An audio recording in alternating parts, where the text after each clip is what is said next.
দাম্ভিকতা নিয়ে চলা যাবে না। অহংকার মুক্ত জীবন গড়তে হবে, বিনয়ী জীবন গঠন করতে হবে, ঠিক না? রাসূলুল্লাহ অহংকার নিয়ে চলেছেন।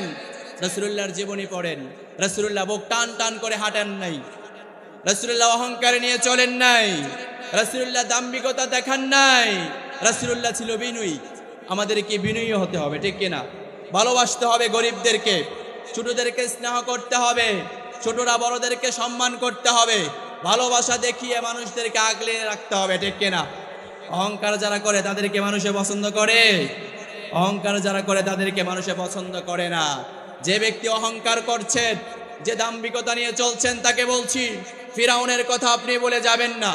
ফিরাউন লাগাতার 200 বছর শাসন করেছে। রব্বুল আলামিন নমরুদের কথা উল্লেখ করলেন, আমি নমরুদকে একটানা 400 বছর ক্ষমতায় রেখেছিলাম। কয়শো বছর? 400 বছর ক্ষমতায় রেখেছিলাম। তুমি বান্দরবনের কয়েক টাকার মালিক হয়ে অহংকার তোমাকে ছাড়ে না, দাম্ভিকতা তোমাকে ছাড়ে না। তুমি নমরুদের দিকে তাকাও। নমরুদকে রব্বুল আলামিন একটা মাত্র সেনাবাহিনী দিয়ে, একটা মাত্র সেনা সদস্য দিয়ে সাইজ করে দিয়েছে, ঠিক কিনা?